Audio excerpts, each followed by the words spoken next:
One of the reasons I bought a Rubicon was for the Dana 44 front and rear axles. In addition to more durability up front, these axles also include electronic locking diffs. This made my Jeep quite capable on winter as well as summer trails.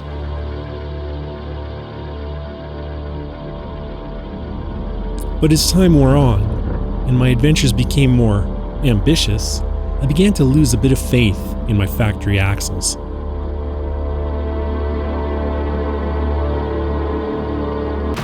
The last thing I want is a breakdown in a trail like this. I also felt that the 4:10 ratio of the Rubicon just wasn't right for 35-inch tires.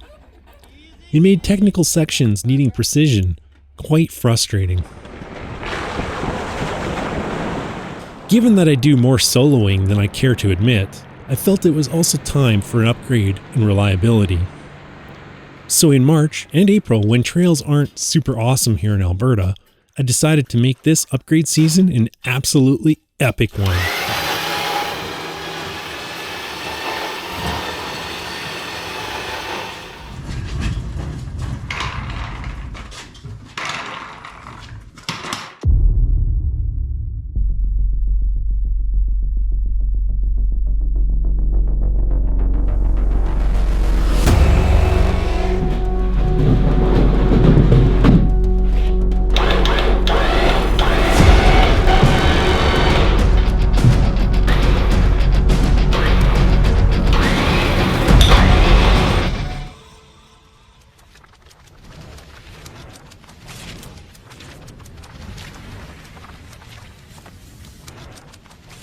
Hi there, welcome to the channel. As you can see, I've invested in some new axles for my 2012 Rubicon. So the axles I chose to go with is the Dynatrac Series Performance Series. It offers a Dana 60 rear end and a Dana 44 up front. So you might be thinking it's not really much of an upgrade up front, but that couldn't be further from the truth. Don't get me wrong, the Dana 44 is stout, but with a 1/4 inch thick tube with a diameter of just over 2.5 inches, there's absolutely no comparing it to the ProRock 44 Ultimate and its 3.1 inch tube of 1/2 inch thick steel. Even more impressive is the 3.3 inch inner C, which is nearly double the thickness of the factory 44. Included in the axle kit are Dynatrac's legendary heavy-duty ball joints. But it doesn't stop there. Included in the kit are forged, double heat-treated 1350 axle shafts. In the rear, there's the ProRock 62. This is a 1-ton axle with an impressive 3.1 inch tube that is built using 1/3 inch thick steel. This makes the axle 2.5 times stronger than the factory 44. Tucked inside is a 35 spline 4030 chromoly axle shaft. While my kit includes ARB's legend, wait for it, dairy, air lockers, there were just a few more goodies that I needed to get before I could really get going on this install. So what are those items? Well, here's the list of what you'll need to get. A rear parking brake assembly. Wheel speed sensors. You also need knuckles. Either a high steer setup like this from TerraFlex or your factory ones. It doesn't matter if you plan on using your stock knuckles or if you get high steer knuckles like I did. You need to get a flipped drag link. But wait, there's more! Dust shields, hub nuts, hubs, steering limiting things, ABS sensor wire, hanger, brakes, drive shafts, an air compressor, a pillar mount for the included switches. Now, one thing I'd like to make you aware of, if you are planning on purchasing a high steer knuckle, talk to Dynatrac to make sure that this track bar mount is compatible. I forgot to let Dynatrac know that I would be using high steer knuckles, and this mount looks like it just might be a tight fit. Fabrication might be in order. More on this later. The tools you need for this job are quite standard. You just need a lot of them. But there are a few I wouldn't do this job without, like axle stands. The more, the merrier. The other tool I strongly recommend is an impact wrench. It makes getting off the flanges from the transfer case super easy. And I honestly don't know how I've gone on so long without one of these. The other is an axle dolly system. I spent 40 bucks and scooped some moving dollies for my DIY setup, which worked perfectly. And now, it's go time.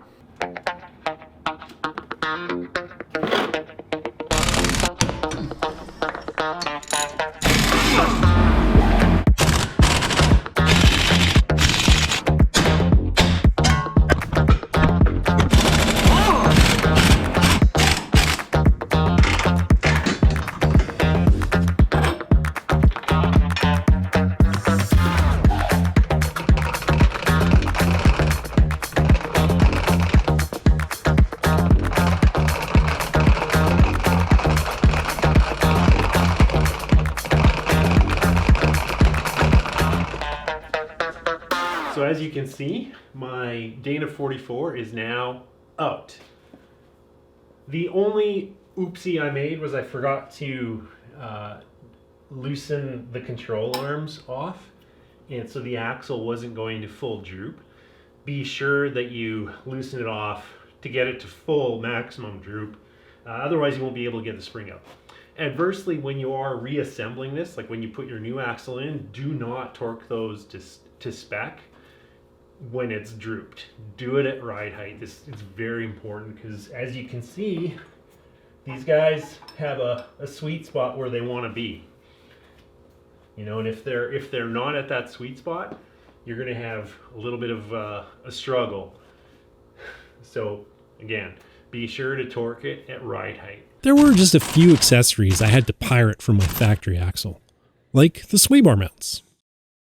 Dynatrac does include one bump stop, but if you have any lift at all, you will need a second.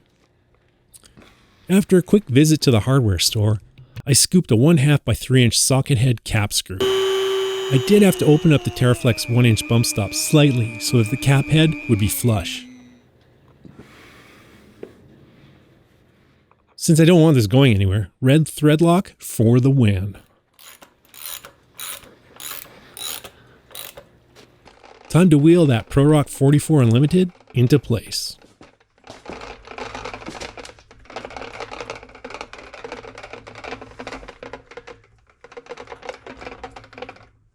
For now, I'm just bolting everything up loosely, mainly to see where I'm at and to test the travel and articulation clearances.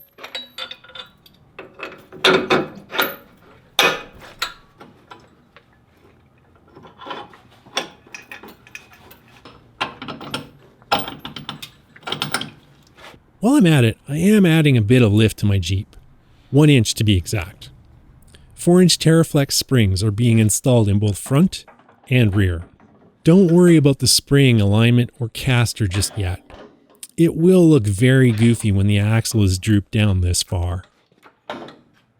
With the right side jacked up, the track bar, which I did extend 2 turns to compensate for the extra lift, should be perfectly lined up, and the bolt should slide in easily. To finalize the knuckle install, you will have to remove the axle shafts. Torque the upper and lower ball joints to 85 foot-pounds and install the supplied cotter pins. Then carefully slide the axle shafts back in.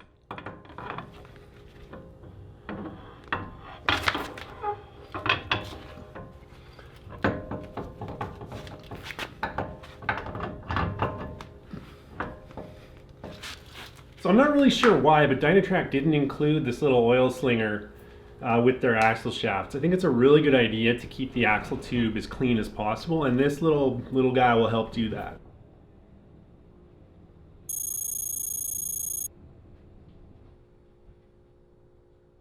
Now let's attach the steering links and see if there will be any clearance issues with that stabilizer mount.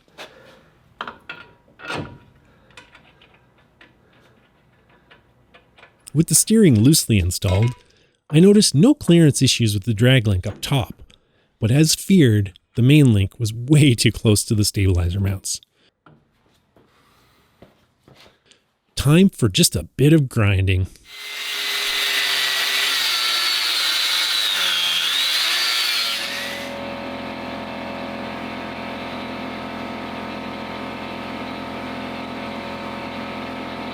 It still really sucks cutting anything off of these axles because they're such a work of art. But, you know, the end of the day, you gotta do what you gotta do. For now, I'm just going to install the stabilizer into the unused lower track bar mount. Once I get Ruby back on the road, I will get a proper link welded on. But for now, this will be more than adequate. Don't forget to install the steering stops that you pillaged from your factory axles. Because I like new stuff, I got a brand new set of Napa hubs. They include 32,000 kilometers of warranty, so it's worth the extra cash. I applied some red thread lock to the hub bolts and torqued it down to 100 foot-pounds. And finally, the hub nut.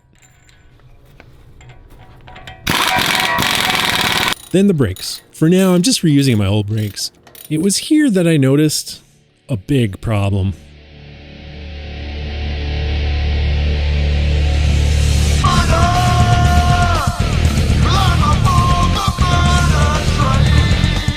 So as you could see, my caster and my wheelbase were not optimal. Now I believe what's causing that is the factory axles on the lower control arm mount have an oblong shaped hole for the bolt to go through. And you can kind of adjust the alignment using different shaped washers.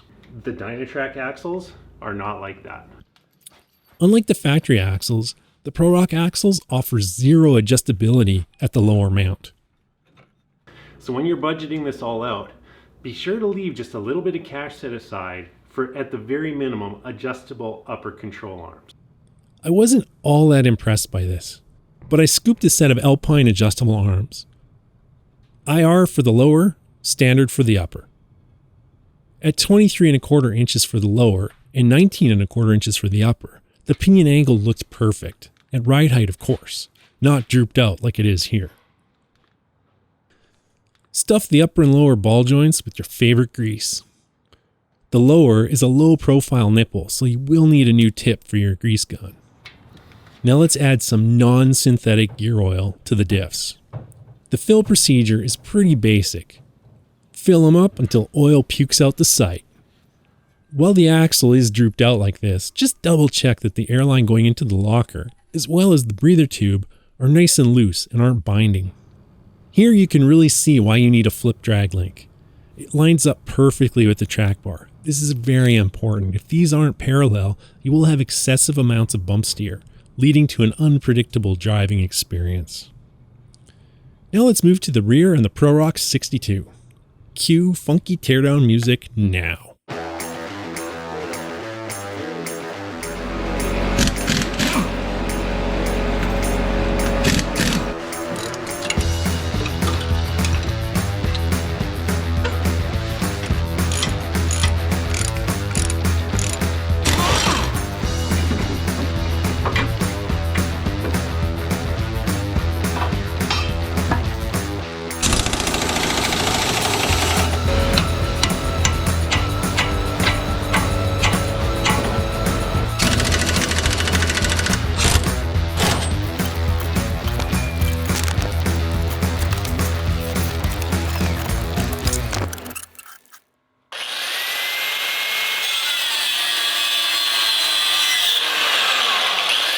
Because I am using the Falcon 3.3 shocks, I had to relocate the sway bar link. I also had to open up the outer shock mount hole to 5/8 for the Falcons. This is nothing new, as I had to do this same procedure on my factory 44. However, the steel that Dynatrac uses made this rather difficult. On my factory axle, this stepped bit cut through the metal like a knife through butter. That's not the case here. 3 destroyed bits later, I finally got it.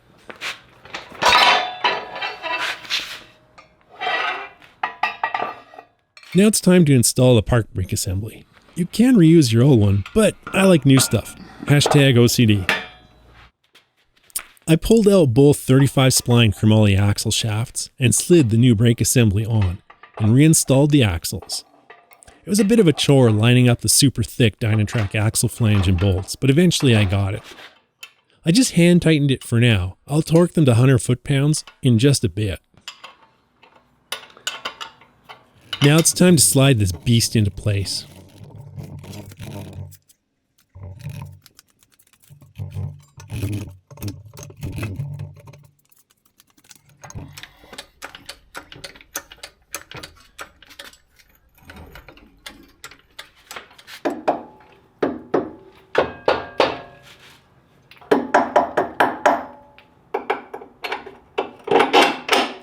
With minimal effort, I got all 4 control arms connected.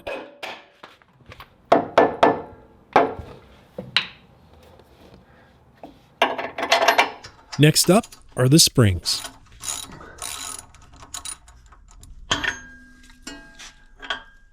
Now, given that the rear axle tube is 3.125 inches thick, you're going to get some extra lift, so keep this in mind when selecting a spring. And don't be scared to tweak the ride height with spacers. I ended up with the 4-inch Terraflex spring with no spacer to get the stance I wanted. The springs can be a bit of a struggle to get onto the much beefier than factory lower perch. You may need to Dremel a tiny bit of powder coating off to ensure they slide on. Next up, the lower shock mount. If you're using the Falcon 3.3s like I am, and have the skid plate, there might be another surprise waiting for you. Depending on your wheel's offset or backspacing, you may need to trim some material off the shock skid plates. So be prepared for some more fabrication.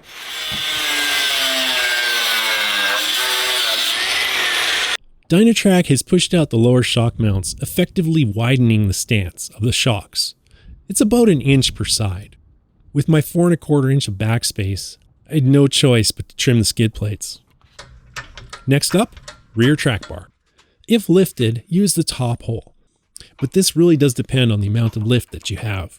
But I do feel that the top hole is a very close match to factory with no lift. Torque it down to 125 foot-pounds and install the bump stops along with the spring retainers. Slide the rotors on and install the calipers.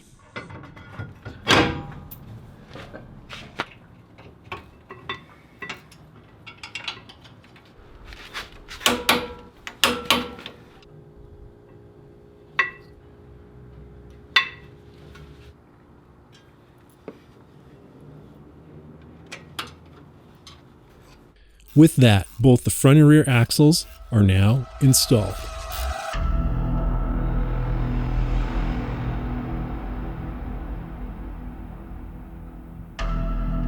And this view, it's absolutely badass.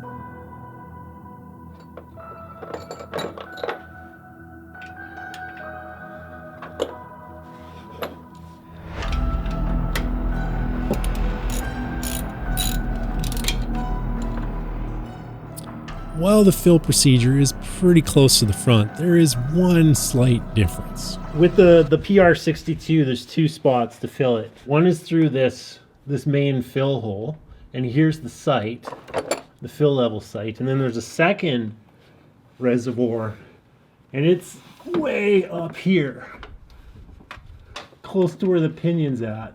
That one doesn't appear to have any way of checking the level. It just pukes out. This next step is very important. Until now, all my suspension bolts were just hand tight. I moved the axle stands from the frame to the axle tubes, which puts Ruby at ride height. Only at ride height can the control arms be tightened. The exception is the lone independent rotation arm up front, but that's a whole different video altogether. Time for one of the most important measurements on my Jeep. So the PR62 is 10.5 inches off the ground. So we did lose 1/4 inch of ground clearance, but at the end of the day, 1/4 inch with a 1-ton axle, it's nothing. With over 11 inches of clearance, the PR44U up front is a very different story. So I gained nearly 1 inch of ground clearance where it counts, right here under the pumpkin. And just like the rear, the ProRock 44 also has these cutouts, so it actually has less surface area than the stock axles did. To maximize clearance under the pumpkin even more, I did bump up my tire size, just a tiny bit. I had to do a few minor mods to the rear pinch seam to give the 37s the breathing room that they needed. But this is a whole different video, so stay tuned. When you order your ProRock axles, you have the option of air or electronic lockers. Because I already have an ARB twin compressor installed, I opted for the ARB air lockers. The axle kit includes all the hardware you need to wire these up. And given that my compressor sits atop the Moore engine bay mount, routing the air lines should be relatively easy. I prepped the axle nipples using some high-pressure hydraulic thread lock. The next step is to slide the small brass washer over the supplied airline and secure it to the nipple. Then slide and tighten the fitting over top. Hand tight with a 12mm wrench is more than adequate here. Step 1 is now complete. Installing the supplied airline isn't too difficult. It's just a bit frustrating as the natural state of this nylon line is curled up. So steps 2 through 87 are routing the nylon line to your compressor. This stuff is the worst. The trick is with the nylon stuff, it just can't get very hot, so you got to be really careful with where you route it. I went along the frame, kind of above the exhaust. I think the closest the line gets to the exhaust is about 3 inches, so I think we're okay, but this stuff is not fun to work with.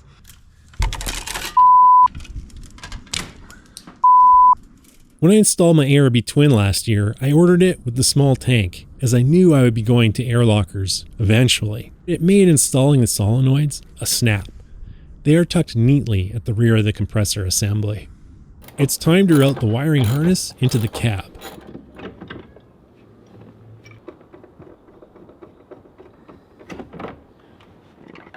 Okay, so once you have the sun visor removed and this bolt, in my case this bolt was a grab handle. Once you got that removed, there's a clip in here. It's like a pinchy clippy thingy, and yes, that's the technical term. So it's got a Phillips head which you unscrew, but it doesn't come all the way out, so you just gotta apply a little bit of pressure as you turn it, and in theory it'll come out. We'll find out. It's painless. I had to remove the side dash panel so that I could feed the harness into the Rugged Ridge pillar mount. Now, when I installed my compressor last year, I just wrapped up the locker harness and tucked it under the compressor. With today's install, I unraveled that harness, cleaned it up a bit, and fed it through the firewall and plugged it into the 3 included ARB switches.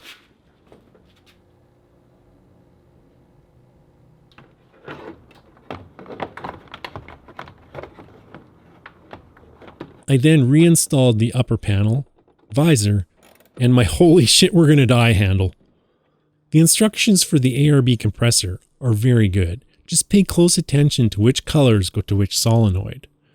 The buttons are marked for front and rear locker, so it's important to install a yellow-black and the green-black connector onto the correct solenoid. Time to test it out. To activate the lockers, the isolator switch needs to be engaged first. The rear locker engages and disengages instantly with a click. As does the front.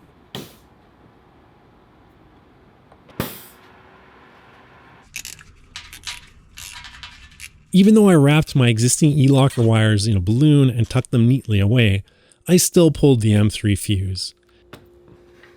That being said, if you inadvertently press the old locker button, the dash will still illuminate the locker icons, but there is no electricity flowing to the lines. Dynatrac recommends 1350 yokes for this kit. That means new drive shafts are in order. I measured my existing transfer case flanges to the new yokes, sent that info off to Tom Woods, and less than a week later, I had brand new 1350 drive shafts ready to install. But first I have to remove the old flanges from the transfer case. You can hammer off the flange, but I do recommend a proper removal tool, like this puller. The rear nut came off super easy. The front, well, that was a different story. It wasn't budging, even with my long torque wrench. And since I'm not really a fan of breaking shit, I soaked the nut with PB Blaster and let it sit for a couple hours.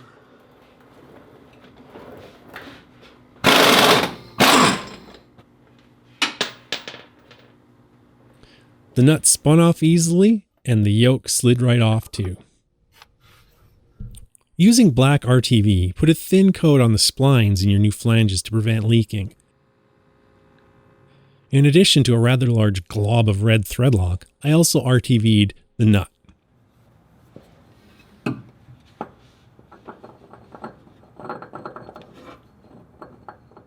The rear flange went on with a bit of a smack. The front yoke slid on perfectly. The nuts are next.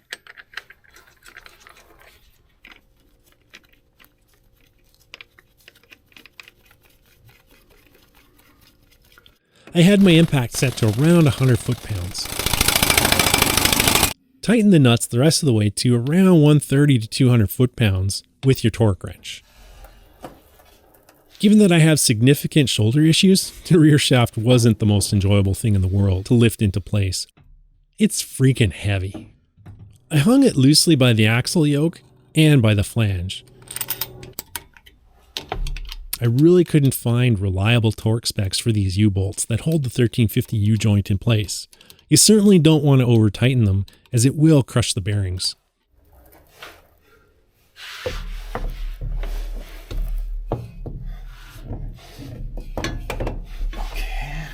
On the flange side for both, I tightened to 55 foot-pounds.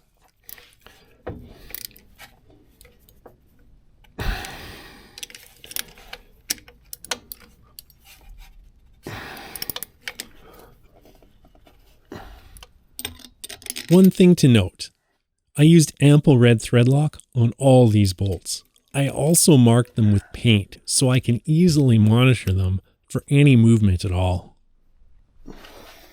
Drop the axles once again. Ensure that the drive shafts spin freely. If there's any binding at all, contact the drive shaft manufacturer before driving. So I think this is probably just my OCD-ness, but it's never a bad idea to just rotate the yoke here and make sure you have the gear ratio that you ordered. So we're going to do this simple test. We're going to do 4.88 revolutions down here, and hopefully it's just one out there. Half, one, half, two, and 4.5, and 488. Probably don't have to do this, but if these ratios don't match front and rear, you're going to destroy your transfer case. So it's a simple test that you should probably do. With my 488 ratio confirmed, I finally mounted up the tires. And as a final step, I reprogrammed my gear ratio and tire size. Well, the auspicious moment is finally here. The first drive.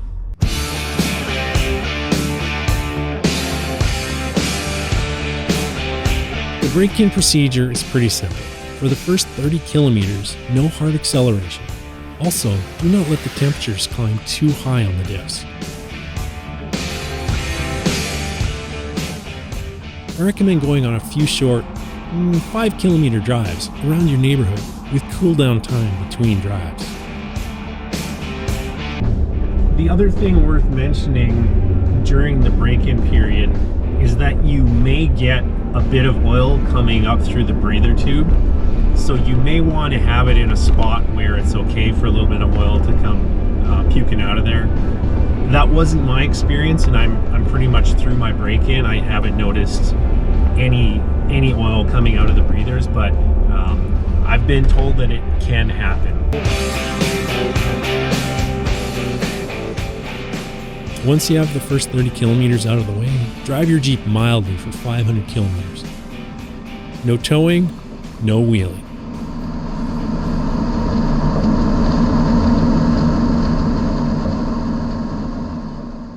Once you hit 1,500 kilometers, swap out the oil for fresh, non-synthetic oil. If you're using ARB lockers, it is very important that you're using standard oils. The drain procedure is a little bit old school with the ProRocks. No drain plugs, so you have to remove the diff cover. The PR62 has a reusable O-ring, so it's actually pretty easy. Now that is a diff. The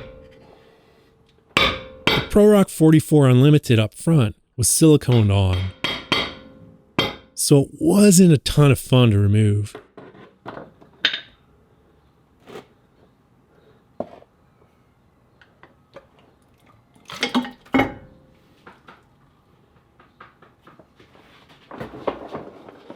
Since I swap oil quite frequently, I installed a lube blocker up front to make this procedure as easy as possible. And that's it. Axle swap done. Piece of cake, right? So all said and done, my time to do this swap was 16.5 hours. I did get hung up in just a couple of areas, so if I had to do it again, I'd probably be in the 12 to 14 range. But it still is a good weekend's worth of work for you. So let's talk about my hangups. So the ProRock 62 out back, that one slid right in. That was really, really easy. And the axle is actually situated in the exact same spot as my OEM axle was. You know, I measured from the center of the axle shaft to the corner of my rock rail on both sides, and it was in the exact same position before and after. The pinion angle was also absolutely perfect with my TerraFlex ST3 arms, and I believe the same would be true for stock arms. In fact, I know it is because my buddy Jason has a JK on 40s with the same axle in the back, and he's on factory arms still, believe it or not. Where I did spend a little extra time on the rear was on the springs. So the Dynatrac spring perch is a 2-inch tube, and it's a tight fit for, I think, any aftermarket spring. Whereas the OEM axle just has a little nubbin that the spring just sits on. Any spring is going to sit on that nubbin. But on the Dynatrac axle, the tube is just a little bit on the thick side. Incidentally, most aftermarket springs have an internal diameter of 2 inches on the lower spring mount. So if the manufacturer got it all overzealous on the application of the powder coat, you're going to have to do just a little bit of dremeling. That was in fact my experience with the TerraFlex springs. But once I shaved that material and just applied a thin coat of rust paint so it doesn't turn into a big rusty mess down there, the spring slid right on, piece of cake. The other thing that I kind of stalled out on a little bit was mounting up the TerraFlex shocks. Now I don't disagree with what Dynatrac did, but because they made the stance wider, increasing the gap between pumpkin and lower shock mount, it did make mounting these shocks a little bit more challenging. As you saw, I had to remove the sway bar link. I had to relocate the sway bar link, and I had to do a little bit of fabrication on my skid plate. Small price to pay. I also got hung up quite a bit in the front. Now Dynatrac is crystal clear in their marketing literature that you need new drive shafts front and rear, but they don't mention control arms in any way, shape, or form. And I don't know if this is just my experience, but I really, really don't think that this install is in any way possible without at least an adjustable upper control arm. I couldn't achieve a drivable pinion angle, and I mean 18 degrees of caster is cool and all, maybe for a race car or an RC car, but it's really not usable in a Jeep. And that's where I was at using the factory upper arm. Anyways, it would have just been nice for Dynatrac to kind of say, well, you know, you just might need upper control arms, so set, you know, a few $100 aside for that. So other than those pretty minor hiccups, everything else went in super smooth. The quality is awesome, the look is awesome, the fit and finish is awesome. There is one other thing that you do have to remember though.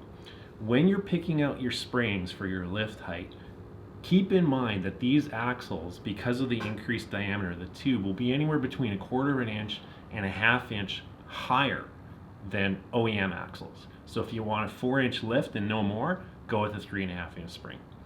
Because with my 4-inch springs, I got about 4.5 inches of lift. Because I was putting 37s on, I didn't really care for the extra 1/2 inch. It actually helps. I might actually be able to keep my stock fenders.